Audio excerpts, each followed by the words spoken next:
Sosok Wakidi dicurigai jadi Mulyono teman reuni Jokowi dan disebut jadi calo tiket terminal. Ini penjelasan pengunggah. Muhammad Taufik, pengacara asal Solo yang menyebut bila Mulyono, teman Jokowi di acara reuni UGM, adalah calo tiket bus bernama Wakidi. Lewat sebuah video di YouTube, memberi penjelasan soal video tersebut.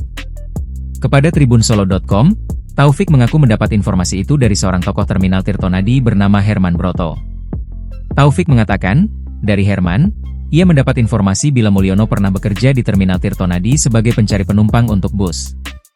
Tapi menurut Herman, ia melihatnya sudah lama, di tahun 90-an. Jadi yang melihat Wakidi, Mulyono, hanya Pak Herman itu. Penjual tiket, yang lainnya tidak tahu, kata Taufik kepada tribunsolo.com, Senin, 28 Juli 2025. Seakan memperkuat apa yang ia tayangkan di video, Taufik kemudian membuat video di mana ia bertanya ke sosok Herman di terminal Tirtonadi. Dalam video itu, ia memperlihatkan sosok Herman dan menanyakan ulang soal Mulyono teman Jokowi itu. Video saya kan tidak boleh membuat hoaks, melemparkan fitnah, dan harus berbasis data. Makanya sebelum saya muat, tayangkan, saya minta konfirmasi dulu sama orang yang bernama Herman Broto itu, kata Taufik.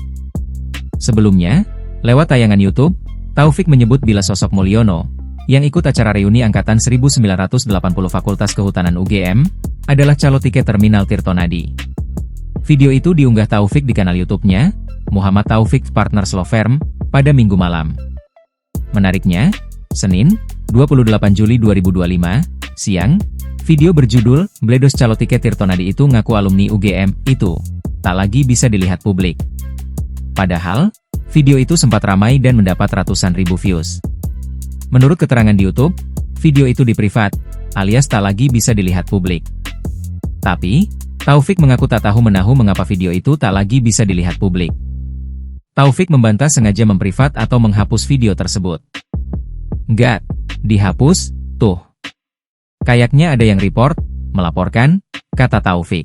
Download Tribun X sekarang, menghadirkan lokal menjadi Indonesia.